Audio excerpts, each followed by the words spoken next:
Fasten your seatbelts. It's going to be a bumpy night.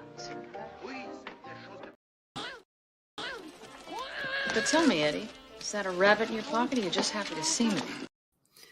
Hello, everybody. Welcome. Starting about 5 minutes late because I didn't get home until about quarter to noon. So I haven't really had any lunch yet. I'm going to basically keep this as close to an hour as possible so that way I can have time to have some lunch as well as take my dog out before jumping back onto Twitch to play some Call of Duty about hopefully around 1:30 p.m. So in a little less than an hour and a half. So pretty much going to try to, like I said, try to keep this as relatively short and sweet as possible given that scenario. I always love whenever I have to run errands and it always starts out I only have to go to 2 places and then basically inevitably morphs into double that. So 2 places goes from like that to 4 pretty much. Always fucking love that. But that's where I was most of the morning, was running errands. Oh, fun times. Fun fucking times, especially when it's raining. But I have some cringe topics. Cringe and pop culture unfortunately seem to go hand in hand nowadays, but I have some topics to go over.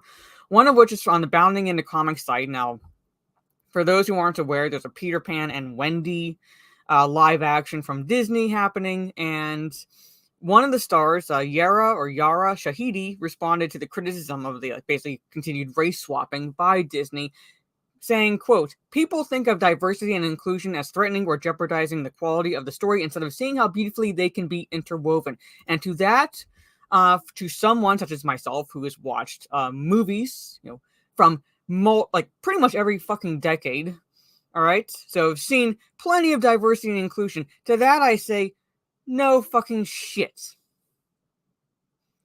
We don't have a problem with diversity and inclusion. We have a problem with it's forced for virtue signaling, pandering, and so forth, which is what this is pretty much. It's basically Disney telling you, and you are being a political prop here, it's Disney telling you that your skin color, your demographic is not worthy of original characters, so therefore we are going to give you sloppy seconds, the scraps from the table, and you're going to be thankful for that. That is what Disney is telling these people, but they allow themselves to be used as props by these big companies, which is astounding to me, pretty much. So we have that. Then we have the Magic the Gathering, pretty much. We have Magic the Gathering, and Magic the Gathering also did their own little race swapping, and they race swapped Aragorn. So we have a little article on CBR.com where Magic the Gathering fans counter racist response to Lord of the Rings set's Aragorn with lusty reactions. Go away. Fans, pretty much. Because, again, those who have read Lord of the Rings, those who, such as myself, who love Tolkien, pretty much, he is described. He is described in the book. So it's not like they're creating a new character or anything like that, or it's not that there's any ambiguity to the character, pretty much. He is described a certain way, whether they like it or not. And they don't like it, pretty much, because in their minds, again, they want to be used as props, to push an agenda, and they allow themselves to be done, do so, pretty much. So we have that. And then we have an article that Trey shared with me. And again, Trey, I feel like a broken record when I say this, but you share these articles with me, and I don't know whether to laugh, cry, or just yell at you in frustration. But we have TheGamer, the gift that keeps on giving, talking about Resident Evil 4 and how it's no longer sexualizing its women is a good thing. How Resident Evil 4, because we have the remaster come out, pretty much, or at least it will be coming out. So we have the demo, pretty much, which I'll be hopefully playing tonight offline. I'm going to be checking it out, but playing offline tonight, and saying how it no longer sexualizing women is a good thing. I got some words to say about that. Yeah, you always find the greatest shit, Trey. I have some words to say in that regard, but I'm going to say hello to the chat before I go into the first topic, and I'm pretty much just going to go from left to right. So the articles I laid out, what I'll be talking about, will be the Peter Pan and Wendy actress, the Magic the Gathering race swapping, and the Resident Evil 4 from TheGamer. So from the top, I see Trey, yes, the one who inevitably gives me a headache each week from the articles he sends. Hello, lovely Mara and Chad. Punch me. I'm half Irish. Happy St. Patrick's Day. Yes, it is St. Patrick's Day, March 17th. So happy St. Patrick's Day to everyone. You don't have the patience to wait. Well, I tried to set it up so that way I'd have time to sort shit out before jumping onto the stream. So hopefully you didn't have to wait too long, brightest day. But welcome. You're talking about Supernatural. Yeah. You can't wait to hear. Well, that's what they have to say, pretty much. Hello there, Mara. How are you today? Oh my god. I'm fine. I'm very tired. Doing this again in the afternoon, so that way I have Friday evening to relax, especially because I'll be baking the birthday cake for my dad and then doing the frosting tomorrow. So I have to get up with enough time to do that before my siblings start to arrive for the gathering. So, hello, your Barmy. Good to see you. Gaming or what? Good morning. Let's see. Yes, this is my main channel, and this is my Rumble. I have to get off my butt and mirror this over there onto the Rumble, so that way, like, both my YouTube channels are mirrored. But yeah, like, trying to get to 100 followers or subs or whatever it's called over there, so I can dual stream. And I'm fairly close. Boset, hello. Quiet Robot, what's up? Citizen Ronan, hello. Good to see you. Yes, intellectual bullshit, yes. Wizard of the Coast race swaps Aragorn, but that company is totally not woke and anti-SJW channels would stream their products. Yeah, pretty much. It's funny that actual confirmed black people on Twitter are calling out Disney now. They've been calling out Disney, but their voices have been ignored. But now it's now, really starting to get louder because there's no way any shit that Disney is doing can be defended nowadays. No way any shit that Disney is doing can be defended. Well, it's talking about the female characters. And I have some words to say about that, but that's what it's talking about. Yeah, pretty much. That's what it is. People always think they can stamp out Rule 34. Yeah, agreed. Rule 34 exists. Regardless of what the property is, Rule 34 exists. So, like I said, I'm just going to go from left to right. So, be going into the Peter Pan and Wendy actress. So, again, you can't make this shit up, folks. Can't make this shit up. So, I'm Yara. I'm not sure how to pronounce her first name, but Shahidi, that's how the last name is pronounced. Half Middle Eastern, so kind of know the pronunciation. Responds to criticism of Disney's continued race swapping. Yeah, because we're basically, it's continued because Disney has been pulling this shit for years now, and there's no denying it at this point. There's no denying it. Like, several years ago, people were like, oh, it's not a thing. It's not a pattern. Bullshit. Now, you can't deny that if there's a red-haired character or if there's too many white characters, there's going to be race swapping. You cannot deny that, and you cannot deny the fact that they are doing so that way they kind of save the proverbial bacon and don't get accused of any type of discrimination against minority characters or minority actors and actresses. And they're doing it purely to pander to the howler monkeys on Twitter. That's what they're doing. So, people think of diversity and inclusion as threatening or jeopardizing the quality of the story instead of seeing how beautifully they can be interwoven. And as I said during kind of my intro, talking about these articles, as someone, I can only speak for myself, but as someone who has seen movies from every fucking decade, so I've seen plenty of actual diversity and inclusion, even though they've become buzzwords nowadays, who's seen genuine examples of that. To that I say, no fucking shit. Yes, it can be beautifully interwoven, but they can't be beautifully interwoven when it's forced. Because inevitably it alters the character, and by altering the character, it alters the lore, and by altering the lore, it completely alters the story. Yes, Seven Samurai, one of my favorite fucking movies of all time. Seven Samurai. A Japanese film. No white person whatsoever in that film. Entirely Japanese, starring one of my favorite Japanese actors of all time, Toshiro Mifune.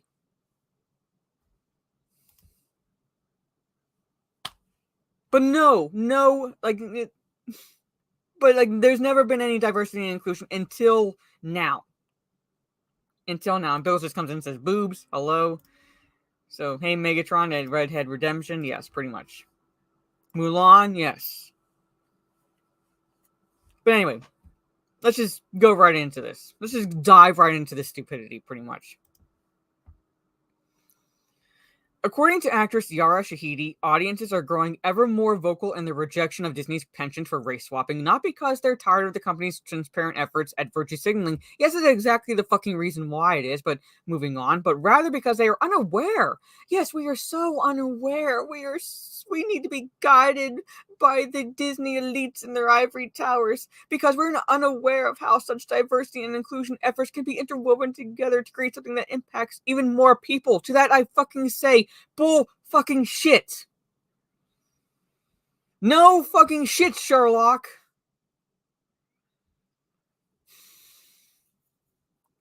So this woman here is allowing herself to be used as a prop. She is willingly prostrating herself before the plantation owners on Disney and allowing herself to be basically traipsed around like some show and tell item. That's what she's allowing herself to become by doing this. And like I said, Seven Samurai, one of my favorite fucking films of all time. Throne of Blood, another one, which is incidentally inspiration for Star Wars. A Japanese film. There's a little bit of inspiration for Star Wars. Alright? Let's see. There's an Iranian film. I can't remember what it's called, but basically an Iranian film where basically the premise is this Afghan father and his daughter kind of crossed the border from Afghanistan into Iran, and the daughter is disguising herself as a male so she can work and take care of the father, pretty much. Because I used to watch Dish still had this channel. I'm not sure exactly why it had to be gotten rid of, but there was a World HD channel, one of my favorite channels to watch because of the fact that it showed foreign films.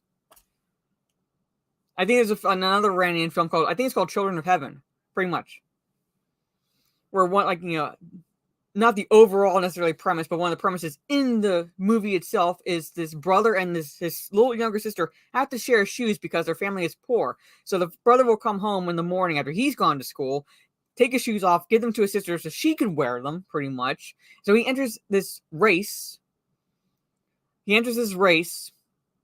On foot, where the second prize is a pair of shoes. So that way they're not having to share a pair of shoes, and so forth. Alice in Borderland, yes.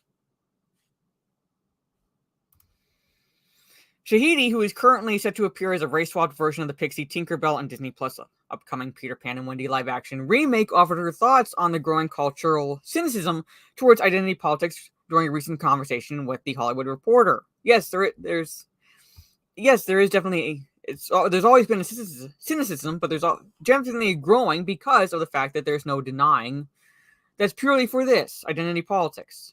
And again, she's allowing herself to be used as a prop. She does not bother to question Disney and say, hey, you already have a black fairy. Why am I not playing her? Why are you not doing a series or a movie focused on her? She already exists. That's what I would be asking. But then again, I have a brain. Speaking with the entertainment news outlet on March 14th while attending the red carpet premiere of her new Apple TV Plus series, Extrapolations, the actress first broached the topic of race swapping after being asked for her thoughts on Halle Berry's casting as Ariel in Disney's upcoming live-action The Little Mermaid cash grab. I'm so excited to watch Halle on screen. If there's anybody that is a princess just in real life in the world, it's Halle. You like my text tone? Said Shahidi before further opining that the singer's casting as the redheaded mermaid made so much sense. How does it make so much sense? How does it make so much sense? When the well, not the original, but you have Hans Christian Andersen singing the his telling, the telling of the Little Mermaid is Danish. She's white. Plus, scientifically, it makes absolutely no fucking sense for there to be dark-skinned mermaids because of the fact that the melanin in the skin, all right, gets bolstered by the sun, all right, vitamin D, things and so forth, all right. She'd be pale as fuck without any sunlight.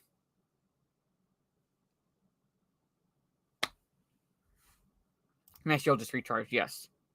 I demand all blaxploitation movies be remade with pasty white dudes. Yeah. If color didn't matter, why isn't Ariel Japanese? The Japanese actually did an animated version of The Little Mermaid, the actual story of The Little Mermaid, not the Disney version, pretty much. This was years ago. All right, this was years ago. The story of The Little Mermaid is actually fucking depressing at the end. Disney wanted a happy ending, so they changed certain things about the story itself. But the actual fairy tale is really fucking depressing. It's dark. It is dark because, spoiler alert. Yeah, like, spoiler alert. Ariel doesn't get the prince at the end of the story. She doesn't get the prince. He marries someone else. And to that, she basically essentially commits suicide. Yeah, Grimm Tales. Brothers Grimm.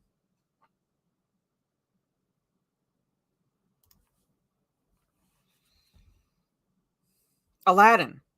All right. People remember when people bitched about how the actress that got to play Jasmine was not completely Arabic or Persian, all right? Because she had like British ancestry in her, so she wasn't like 100% Middle Eastern, essentially. Problems with that. They had problems with that, but did not have any problem with the black man playing the genie, and the genie is essentially a slave.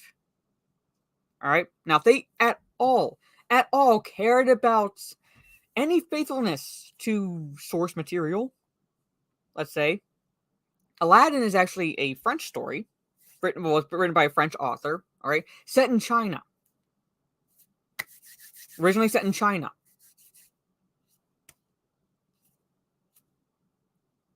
All right. And Aladdin also did not get the princess. She married someone else. So Aladdin used his third wish to wish her barren. She wouldn't be able to have any children.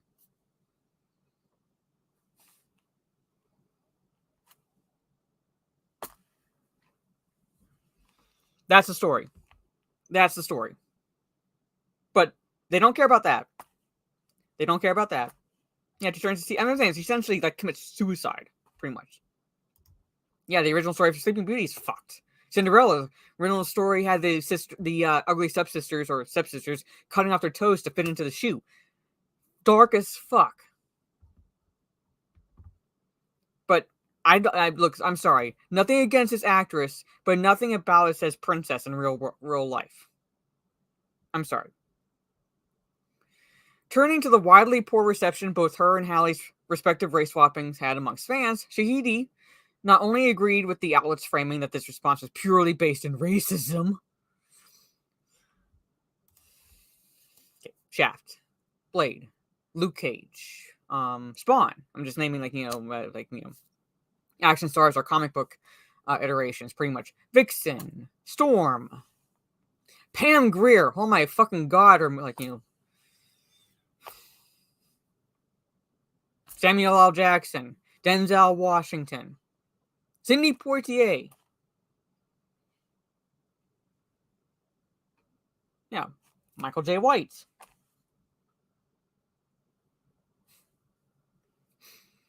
Jon Stewart, Meteor Man. Yeah, but Mob racism. Hollywood's favorite piece of disingenuous rhetoric for heading off criticism of their poor outputs, but also doubled down on the supposed social importance of Disney's latest casting trend. What's been beautiful is seeing the response to both of our characters and seeing how many people feel included in this fairy tale, while also maintaining the magic that we love in the first place, said the Grownish star. Again, if you needed someone to match your skin color to feel included, then you're shallow. Because, I hate every fucking time. Spam. Thank you. Inevitably be. Because Michael B. Jordan is liked by people. Yeah. Pretty much. Well, they aren't attacking Creed 3.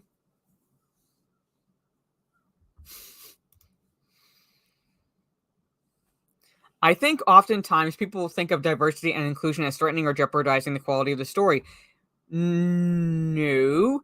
Forced diversity and inclusion threatens or jeopardizes the quality of the story because, like I said, by changing the character, it inevitably, all right, alters this, basically the background of the character, which alters the lore, which alters the entire story completely.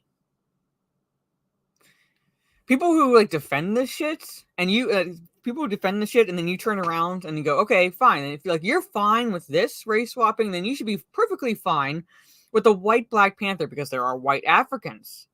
There are white Africans, primarily in South Africa, but there are white people living in Africa. So you should have no problem by having a white actor play T'Challa. Or anything like that, all right? With a fucking quickness. Now all of a sudden, because their defense is whiteness is not an inherent quality that should impact the character itself, all of a fucking sudden skin color does impact the character. It either does or it doesn't. If it doesn't, then race swap every fucking character out there. Race swap every fucking character out there. If it does, then why are you allowing yourself to be used in this manner, like a prop? Why are you saying such stupid shit?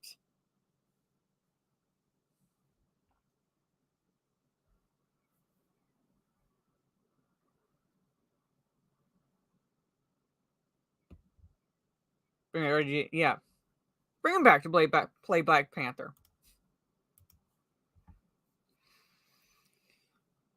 Okay, instead of saying how beautifully they can be interwoven together to create something that impacts even more people, that lets even more people into stories that we love. They were never excluded. They were never fucking excluded. Because there were black people. There are black people. I can name a few off the top of my head, given my basically when when I was still part of the Star Wars fandom. You have Abu Nas, Gospel According to Mark with a C, Damajanai, Fatal J, all right? Criticizing what Disney was doing to Star Wars, but their voices were being ignored. And Star Wars is predominantly white, but it didn't matter to any of those I named because it was all about the stories. It was all about how the characters developed, their personalities, their aspirations, their motivations, and so forth. Nothing at all whatsoever to do with the skin color.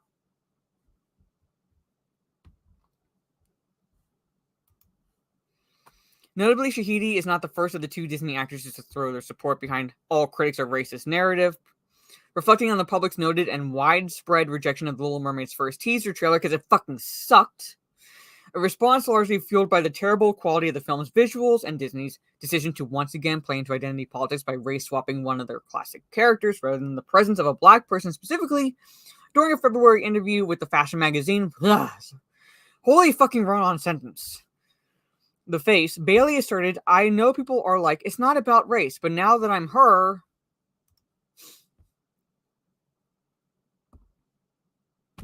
you're making it about race. All right, I'm going to backtrack a little bit. Yes, in a sense, it is about race because they are race swapping the character purely for identity politics, purely to virtue signal to the howler monkeys on Twitter. So yes, it is about race, but it's about the swapping of said fucking race. That's why it is. But then we criticize that aspect, and we were criticizing from the perspective of criticizing the reasons behind the race swapping. Never mind that there was a black mermaid in Disney's essentially canon. All right, that they could have included or focused on. Never mind that. We're criticizing the reasons behind what Disney is doing, but they make it about race by calling us racists. Hell, watch any fucking Tyler Perry movie. Any fucking Tyler Perry movie. I'm not talking about the quality of his films, but every fucking one of his films, just about entirely black cast. No one fucking cares.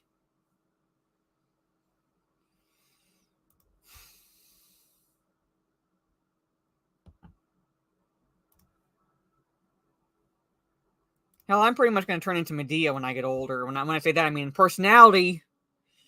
All right? They're not giving a shit what I say to people personality-wise. That's the man Ray from Star Wars be race swapped. Yeah. People don't understand that when you're black, there's this whole other community. It's so important for us to see ourselves, said the singer/actress. As a black person, you just expect it, and it's not really a shock anymore. That tells me that you have had such a limited, basically movie watching history. If you could not see yourself up until now, if you're saying that black people have not been able to see themselves up until now, it's so important for us to see ourselves. You've been fucking seeing yourselves for decades. But now all of a sudden it's like what? That they didn't count? They didn't fucking count. Pam Grier didn't count. Samuel L. Jackson didn't count. Sidney Poitier didn't count. Denzel Washington didn't count. Eddie Murphy didn't count. They didn't count? And I just named like a few off the top of my head. But they didn't count? Hey, Hound. Hello. Yep. Why don't we just ask them what's the appropriate number of black people in a movie? That's what I say. Like, what's the appropriate amount? Because they always inevitably wanted to reflect the population. And by population, even though they're talking about the world, essentially they're talking about the United States because that's the only perception that they have. All right, fine. You want to reflect the population of the United States? Have a cast of 10 characters. All right? 7 out of those 10 characters are going to be white because the majority of the United States is white. So if you want to reflect the population of the United States, 7 out of 10 are going to be white. One will be black, one will be Asian, one will be a Latino or, whatever. There it is. Boom. That reflects the population of the United States, roughly. Yes, Morgan fucking Freeman. He doesn't count.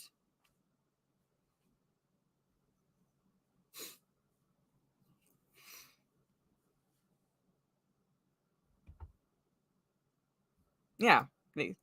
Or if they all say, oh, they're trotting out, I can't be racist because I have black friends reason. Well, that generally is a fucking reason why someone's not racist, because if they are racist against minorities, then they wouldn't have any black friends, would they? They wouldn't have Latino friends. They would not have any Asian friends if they were fucking racist.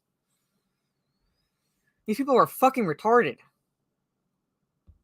Yep, pretty much they are. Yep, Song of the South. Peter Pan and Wendy dives exclusively onto Disney Plus on April 28th, while The Little Mermaid flounders into theaters on May 26th. So there it is. Yep. So get ready, folks. Get ready. The closer we get to this atrocity, the more we're going to see this shit. The more we're going to see this shit.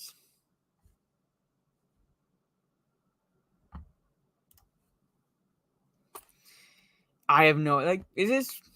Yep. No idea what to do. So, anyway. I'm just going to close that. And let's just go right into the Magic the Gathering. Alright? Because this is another example of race swapping. Hey, Otis. Another example of race swapping is Magic the Gathering. Now, I never got into Magic the Gathering. Nothing personal against it or anything like that. I think some people who play it are weird, but nothing personal against Magic the Gathering. I just never played it, really. Prefer D&D. All right? Okay? But they are adding Lord of the Rings, essentially, to Magic the Gathering, or at least, base. The characters. And here it is.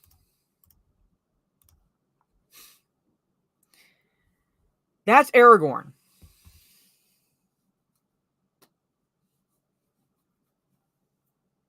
That's Aragorn. Fucking hell. StreamYard's fix your shit. That's Aragorn.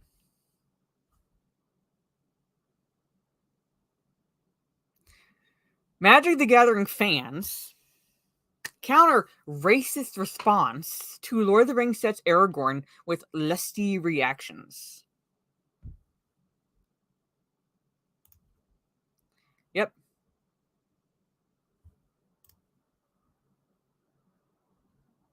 That's Aragorn. Magic the Gathering fans step in to defend the Lord of the Rings set's depiction of Aragorn as racist backlash emerges online.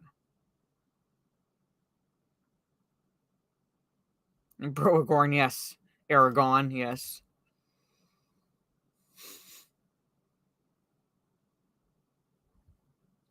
Oh, you know what they are doing the ultimate grift. Magic the Gathering is doing the ultimate grift because they are only printing one ring card. All right, they're only printing one card, and it's kind of gonna be like, they equated it to like the golden ticket in Charlie and the Chocolate Factory. They're only printing one of those cards, so to get people to buy multiple packs to try to get that one card is the ultimate fucking grift. Racist code word for people who disagree with us. Yeah, pretty much. That's what they're doing. That's what they're doing. With the one ring card. But anyway, Magic the Gathering's new Lord of the Rings set garnered racist backlash over its depiction of Aragorn as a black man, and some fans countered it with lustful remarks. Never mind that Aragorn is described in the books. He is described in the books. He is not black. He is white. Whether they want to admit it or not, Middle Earth is essentially pretty much mythology for Europe, particularly England, because there was never really any true real mythology for the British Isles. So Tolkien created it, right, by creating Middle Earth. Aragorn is white. You know what? I'm gonna go. Hold on. I'm gonna stop my cam and go get my book. See if I can find where he appears in the books.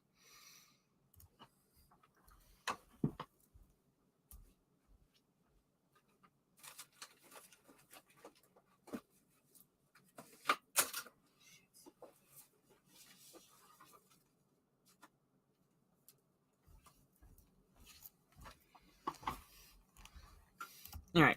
Let's see. Let's see.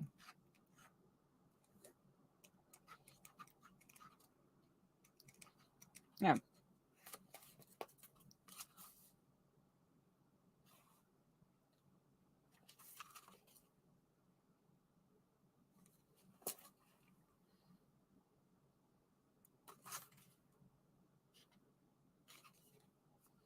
Trying to find where he's described.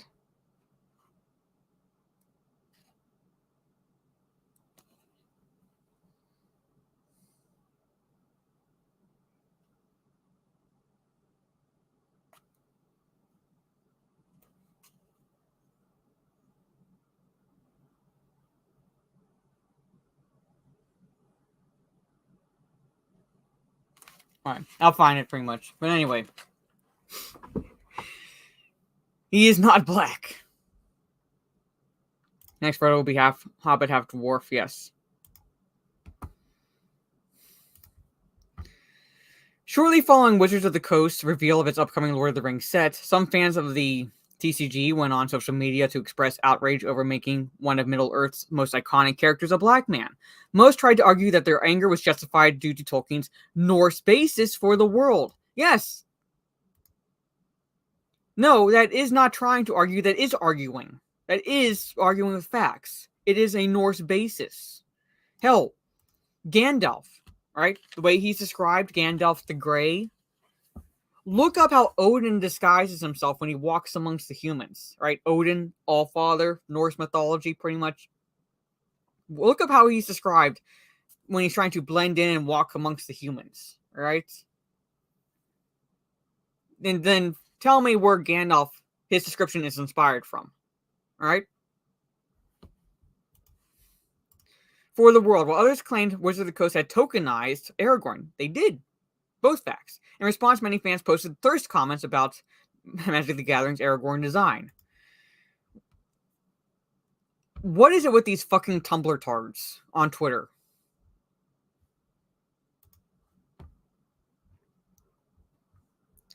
Aragorn isn't the only character in Magic the Gathering Tales of Middle-earth set to be depicted as a POC, something unheard of in the famous films of the early 2000s. Yeah, because the films were actually basing themselves off the actual lore. Right? Yeah, something unheard of because it's actually basing it off the fucking books, you fucking tards.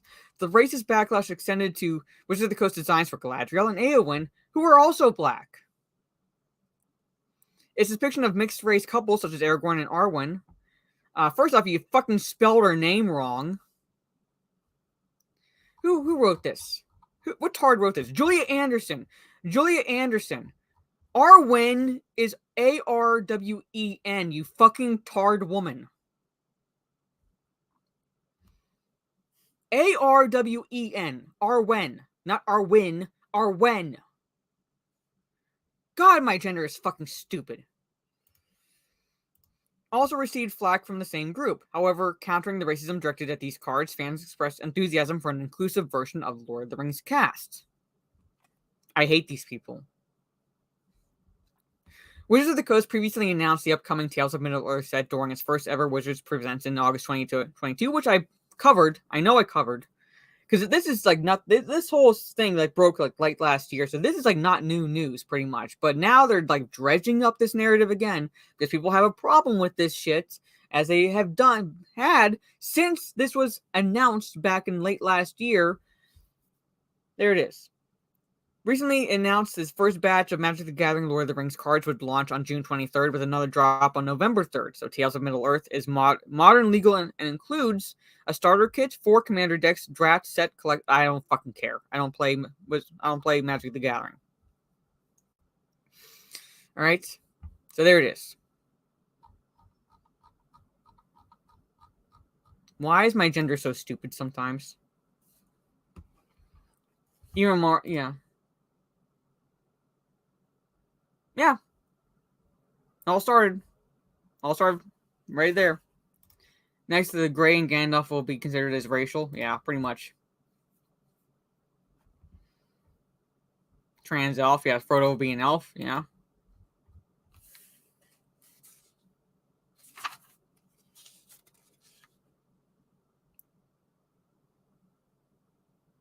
Trying to find where.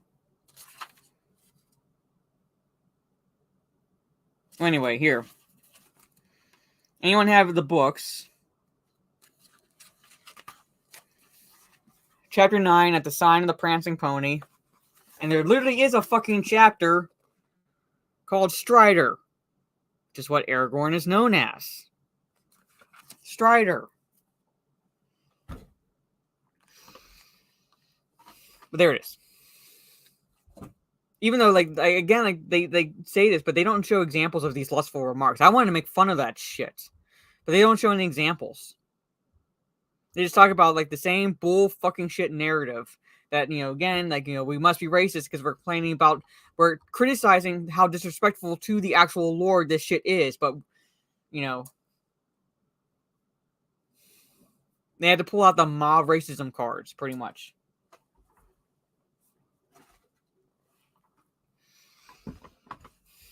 Yeah, these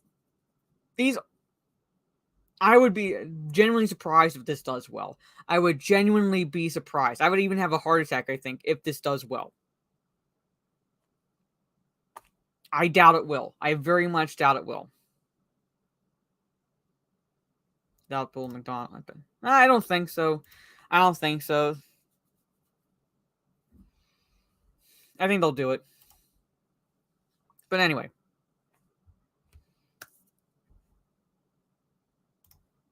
If they race swap white actors to black, are they now acting white? You know, I never thought about that. But yeah. Also, and I kind of pointed this out on Lethal Stream when we were talking about Seth Rogen, all right? So, kind of bring up that level of retardation I can't even comprehend that looks to be the shit show, that new Teenage Mutant Ninja Turtles from Seth Rogen. Watching the trailer, Seth Rogen is voicing Bebop. Okay, Bebop is the pig, right? Well, he mutates into the pig when it comes into contact with the ooze, the mutagen. All right, hey Sultan, all right. Basically transforms into that. Okay, Bebop in human form is black. Bebop in human form is black. All right. So they would have to do one of two things, given Hollywood's perspective of you have to match the skin color of the character you're voicing, right? You have to match the skin color of the character you're voicing. So they're either going to have to make Bebop white because Seth Rogen is white, therefore they are whitewashing an existing black character, or if they have him still as black, you have a white actor voicing a black character, and that is also a no-no in Hollywood because his skin color does not match said character.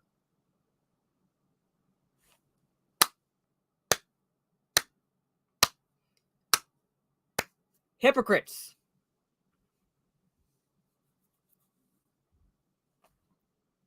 Oh, he definitely is a pig. So him voicing Bebop, see, like, I'm just pointing out the hypocrisy of that narrative, pretty much. Because, again, the whole spiel around that narrative is you have to match, your skin color has to match that of the skin color of the character you're voicing. Which means that they would have to whitewash Bebop because Seth Rogen is a white actor. So, no, that was another actor. That was another actor who voiced Pumbaa. What's his name? That was another actor. It wasn't Seth Rogen. Unless he voiced Pumbaa in the live action. So I'm thinking about the animated version. Did he voice the Pumbaa in the live action? Because in the animated cartoon, it was a different actor. So he was in the Lion King remake. Okay, live action. All right. So I was see my brain automatically went to the actual Lion King film, which is the 1994 animated film.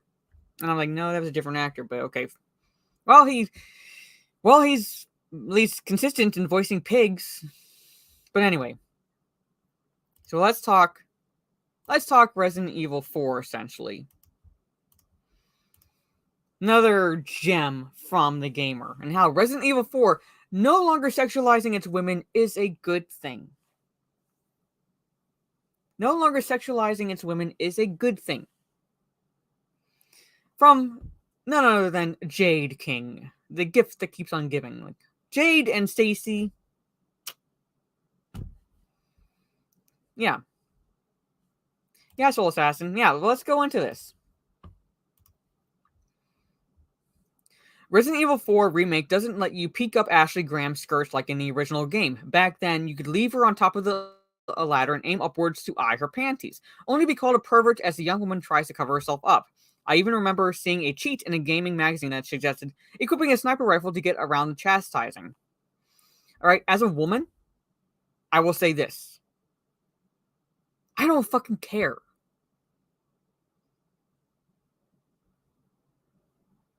Right? Video games are the worst sometimes. Oh, do tell. You write for a site called TheGamer, you dumb bitch.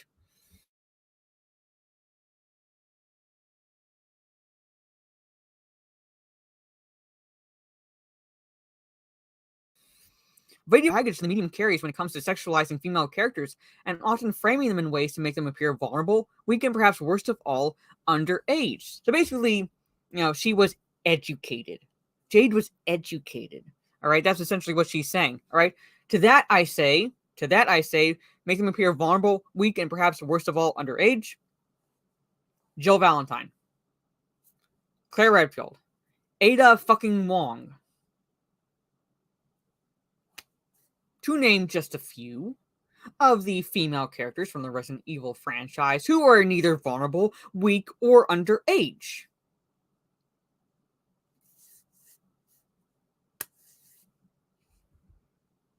Almost like the Japanese are huge pervs, yeah.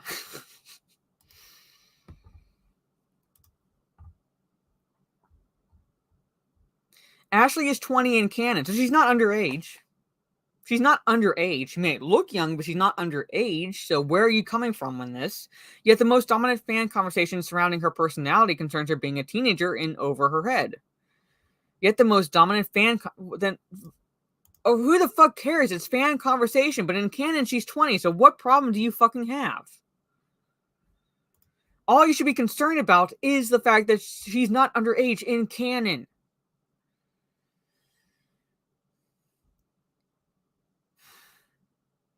Nobody cared about Ashley when we had Ada Wong. Yeah, pretty much. Yeah, doing that for themselves is fine. Even Mia from the movies. Aunt May. Yeah. She's incapable of defending herself and dotes on Leon like a wide-eyed, really horny puppy. Okay, first off, there was someone who are like that. And I don't know. Leon has female simps in the gaming world. Alright? So it's okay to maybe lust after him, but it's not okay to do any shit like this to Ashley. And not every woman is able to defend herself. Not even every man is able to defend himself. Jesus fucking Christ. Just because, like, this is the mindset of these people. The fact that she's a female means that, like, and she's unable to defend herself means that they are sexists. When in reality, again, not every woman can defend herself. Not every woman has that capability. Just like not every man has the capability of defending himself. Yeah, also the last up to Chris Redfield. Yeah, wicked. Sims for him all the time. Catching the male gaze, isn't that what skirts and dresses are for? Yeah. To bring up DC films, Aquaman. I would bet just about all the money I have that at least half the profits, half the money that movie made was women going to basically drool over Jason Momoa. Didn't fucking care at all about the character or even wanting to see the movie. But the fact that Jason Momoa was in it, they wanted to go and just ogle him. So that's okay.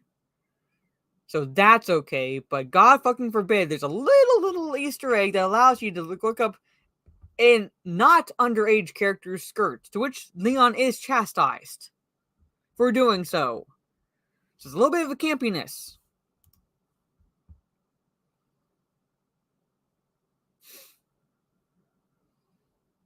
Yeah, Henry Cavill.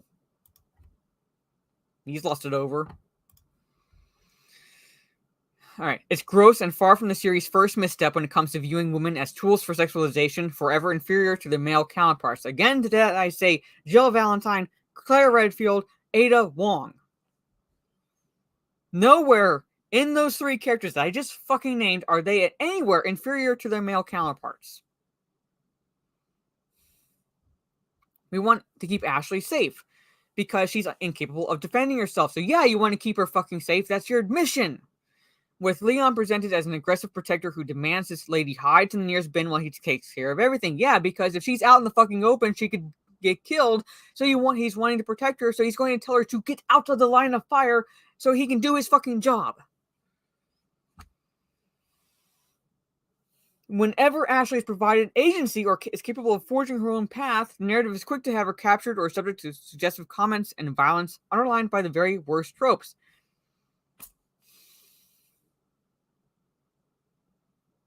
again, I say this as a gamer who happens to be female, I don't fucking care. It's basically the campiness of old action films. Alright? I'm not saying all action films, even the old ones, are campy, but there's a campy nature. Alright? There's a campy nature to them. Particularly from like the 70s. 70s, 80s time frame. I don't fucking care. In the remake, it appears we are finally leaving those flaws behind. You can't look up her skirt anymore, and predictably, this has resulted in certain individuals complaining about censorship and how the original vision has been torn asunder. It is censorship, because that was part of the original game. It was an Easter egg, but it was part of the original game. That doesn't mean everyone did it, but it was there. And it is censorship because you are bowing, Capcom West is bowing to shitheads like Jade King in this scenario. Capcom is appealing to the woke minority and is afraid of causing offense with a character who, for years, has been seen as an illicit object of sexual desire. From whom? From whom?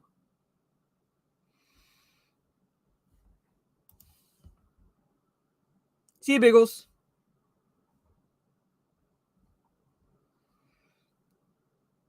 Shiva. She was in the 5th one, right? Hey, Abomination. Yeah, it's optional. I'm saying, like, not everyone did it. It was an Easter egg. It was, like, something that people could do, but not everyone did it. But the zombies in Resident Evil 4 were too busy to look up her skirt, yeah. Then they showed up, and people fucking forgot about Ashley.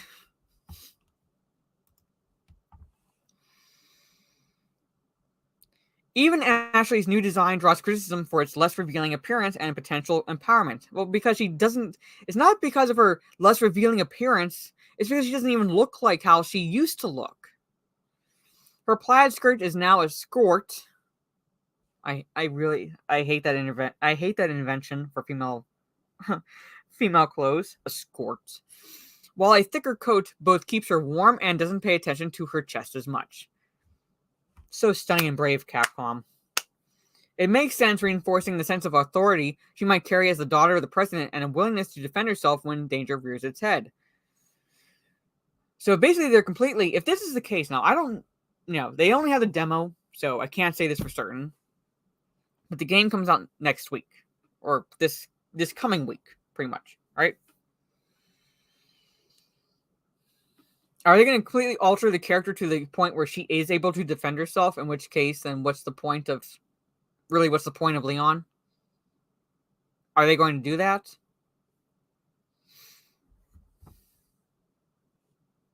Yeah, okay, next Friday. Alright. So I have a week, essentially, to play the demo. So if she's able to defend herself, and that's completely altering the character, then what's the point of Leon? Then what's the point of having Leon in the game? Yeah, daughter of the president knows how to fight. Yeah.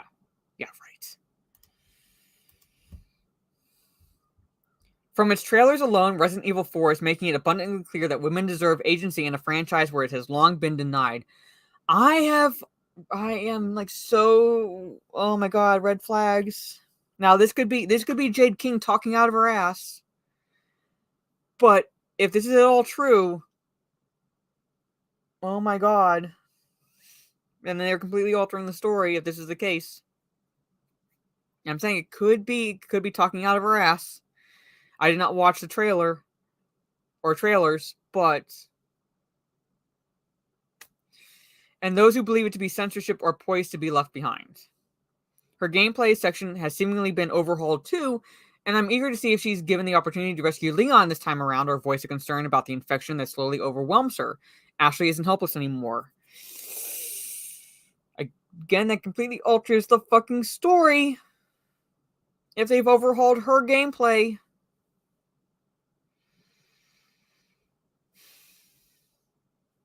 I've got a headache now. Ada Wong is going through a similar evolution, and this started back in Resident Evil 2 Remake. Her formal coat and darkened sunglasses amidst a rain-drenched Raccoon City paint her as equal parts sexy and mysterious, determined to both help Leon survive and achieve her own goals. Doesn't sound like they changed anything. Resident Evil 4 is much the same, and it seems her signature red dress is replaced by a flowing crimson jumper. Oh yeah, this is where they're changing it. And a leather harness that looks incredible and practical. Practical, you fucking retarded bitch. In a setting where she must murder infected and navigate her surroundings with the utmost precision.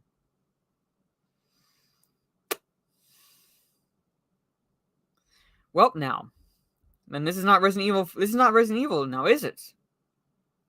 A woman can look sexy, dominant, and powerful without falling victim to the male gaze or giving away her confidence in service of sexualization. So the female gaze is fine because, look, he has Sims 2. Female gaze is fine, but God fucking forbid the male gaze. And maybe women don't mind the male gaze because that kind of, in a way tells them that they are desired, they are pretty. And we can fucking tell, we can make our own determination if it's innocent or leering. We can make the determination our fucking selves. We don't need you, Jade King, to tell us otherwise. Women, we're smart. We can figure it out for ourselves. And we can make our own decisions ourselves. Fuck off. Ashley and Ada aren't vulnerable little lambs in need of herding to their... When was Ada ever fucking vulnerable?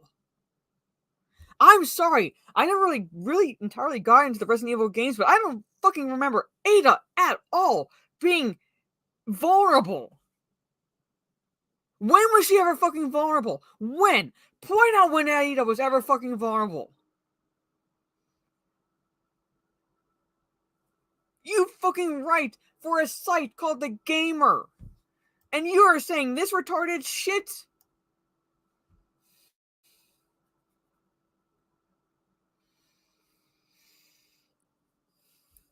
In need of herding to their final destination by the men who surrounded them, but independent figures who can move forward on their own terms. Again, that's fucking Ada to a T. Independent characters who can move forward on their own terms. And again, we don't care if Ashley needs protecting.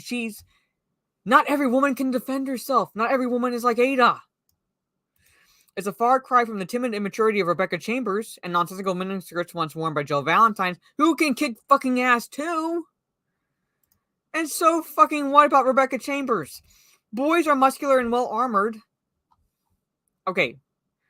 Biology lesson here, Jade. An evolution in biology lesson right here. Real fast. Real fucking fast. Men are naturally predisposed to be physically stronger than women. It's just in their nature. It's just in our nature too, right, to be physically weaker, right?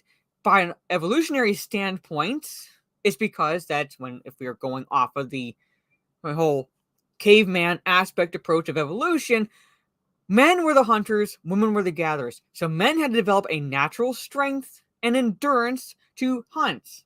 Women didn't have to do that. We were the gatherers. We didn't have to build up that natural muscle. All right. So basically, evolution took over, and we were at this point where yes, men are naturally physically fucking stronger than women. I'm a woman, and I'm fine with admitting that. Our skeletal structures are fucking different because of that fact. Hey, Mr. Bentham. Girls must bear it all because everyone playing will suddenly switch off if they are turned on all the time. Resident Evil 4 doesn't take away that sexualization in its entirety, but evolves it in ways that puncture the male gaze and put attractiveness back in the hands of women who for years have been unable to wield it. I'm betting Jade is ugly, because only an ugly person would say shit like this. All the remakes thus far have taken this approach, and I wouldn't be surprised if the fourth is the final step towards a much brighter future. Holy fucking shit, that was cringe. Hey, Steven. Or Steven, hello. Yeah, Mr. Bentham.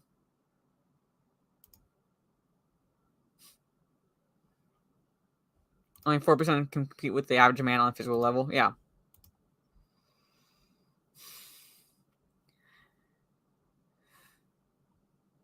I don't think she's played these games.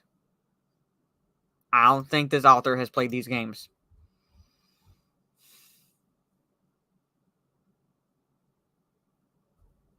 Hold on. Let's see if... Let me see if there's a picture. Of course, like there's no real picture. It's a cartoon drawing. So yeah, that's gonna be fucking realistic. But the author's name is Jade King.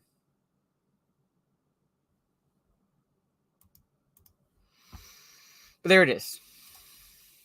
Trying to close those. But I'm a little past the hour mark. It's doing my head in. I need to have some lunch. I need to take my dog out real fast before I jump on a Twitch and get my voice back to be able to talk to the chat while I am streaming Call of Duty, because I really need to shoot shit. I really need to fucking shoot some shit. You have no idea.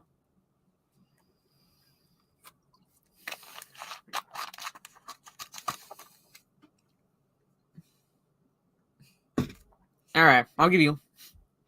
Gave you one. Alright.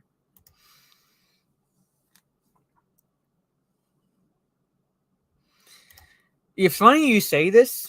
It's funny you talk about firemen, because when I was in college, it was one of my psychology courses. And this is where I first had essentially the epiphany that I was not a feminist, or at least not how feminism was evolving, pretty much. That I was not a feminist. And that was when you have these so-called pillars of the feminist movement talking about how there's like very little women, like, you know, like population-wise, as firemen, as firefighters. And they were demanding, and firehouses were acquiescing to this, physical requirements to be altered so more women could become firefighters. All right, because they could not at all meet the physical requirements that is demanding of said employment. You had to be able to wear the suit, right? The fire-resistant suit, helmet, mask, carry around that equipment and so forth, and be able to like move quickly in that, because your time is of the essence, right? Time is of the essence. Okay? And you have to be able to do this physically demanding job, which could result in carrying an unconscious victim out of the house or building, whatever you're going into. All right? And that's what I pointed out. I was like, I don't fucking care. Male or female firefighter, I don't fucking care. I want that person to be able to carry me out if I am physically unable to do so for whatever reason. And if a woman is coming in who cannot lift me up and is now risking two fucking people because you had to acquiesce to a bunch of harpies demanding equality and the guy, like, you know, equity in the guise of equality, then then the victims' lives are on your hands, pretty much at that point.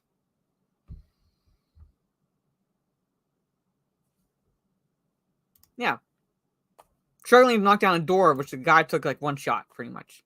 That's why I have no problem in saying that men are naturally physically stronger than women. It's evolutionary and biologically because of that fact that they are in those jobs like firefighting, police work, and so forth, because they can rise to those physically demanding jobs.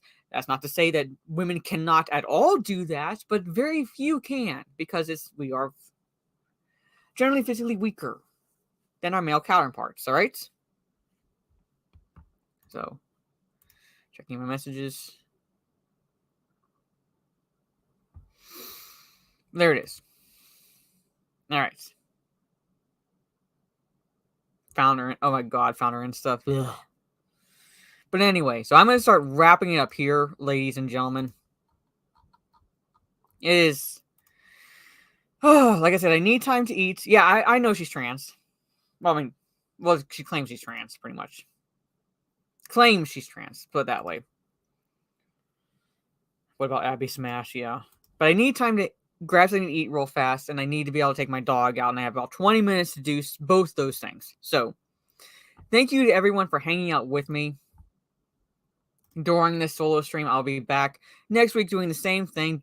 Solo stream on YouTube, jumping on a Twitch a little bit later. I'm pretty much making Fridays for now Call of Duty days because I'm able to jump on for a couple hours and jump off pretty much. I'm not like getting wrapped up in campaigns or anything like that. And speaking of campaigns, I'm going to be returning to The Witcher probably Mondays, but The Witcher and Destiny 2. So that's going to be pretty much my go-to because I have to be honest with you, I'm kind of checking out of Hogwarts Legacy.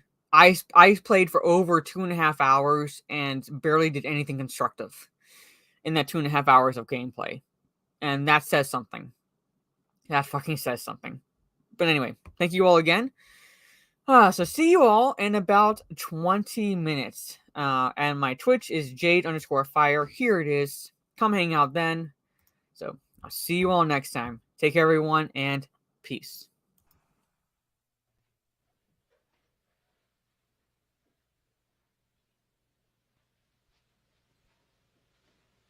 You're still here?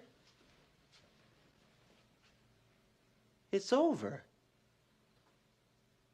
Go home.